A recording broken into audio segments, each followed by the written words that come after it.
You guys want to know what my favorite Jim Carrey movie is? The Mask. It's not. It's actually Dumb and Dumber, but The Mask was a way better reference because we're talking about the Quick Mask tool in Photoshop. Workflow Wednesday.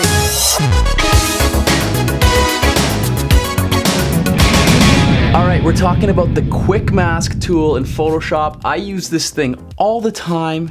It's super quick. That's why they call it the Quick Mask tool. And it's very easy to use. Let's jump into Photoshop. I'll show you guys exactly what I'm talking about. So, I don't know if you guys remember the Workflow Wednesday video about the 3 shortcuts in Adobe Premiere to help you edit faster. If you haven't watched that, the reason I mention it is because the Quick Mask tool also uses the same shortcut, the letter Q. I feel like the letter Q is like the most important button on the keyboard. Name a more important button. To activate, I don't know where I'm going with that. To activate the Quick Mask button, all you do is press the letter Q. You're gonna notice on your right side, your layer turns red. Now, before you start using it, you'll see the Quick Mask. If you double click it, you'll get this pop-up that says color indicates masked areas or selected areas, and then it has the color and opacity. Leave the opacity around 50% so you can see what you're selecting, but you can still see that you have it selected.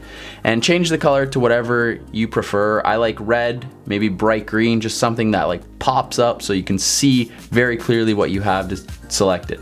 Now, the color indicates section will by default be selected to masked areas. You're gonna wanna switch that to selected areas. So whatever you're painting over is being selected and not vice versa. So we've got our Quick Mask selected, and essentially all you have to do is use the brush tool to select and or paint in whatever you wanna select. In this case, let's say, I don't like the way the axe looks and I have to change it for some strange reason. Why would you change? Who cares? I would just go by painting it in. We're just gonna paint that in real loosely. Whoop. Okay, now let's just make our brush bigger, fill this in. So we very loosely painted in the axe. There are several other ways to do selections, like you could go with the pen tool and wrap around the whole axe, but sometimes it's just very time consuming and you don't need to be super precise with it. In this case, once we're happy with our selection, all you do is hit that magical Q button again, and you have your selection. Now, if I wanna like duplicate that layer, oh look, there's the mask on its own.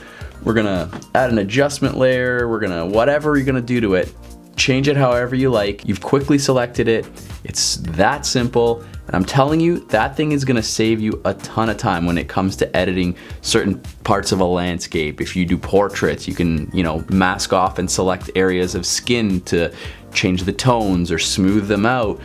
All those kind of things. It's a quick way to select it. Just hitting that Q button, brushing it in, hitting that again, you have your selection. It's as simple as that. Now, if you found this useful, make sure you hit that subscribe button. Drop a comment down below. Dan, I'm quickly selecting things. Thanks a lot. Hey, no problem, man. Do those things, and I'll catch you in the next video. Love ya. I think I'm gonna go watch Dumb and Dumber now.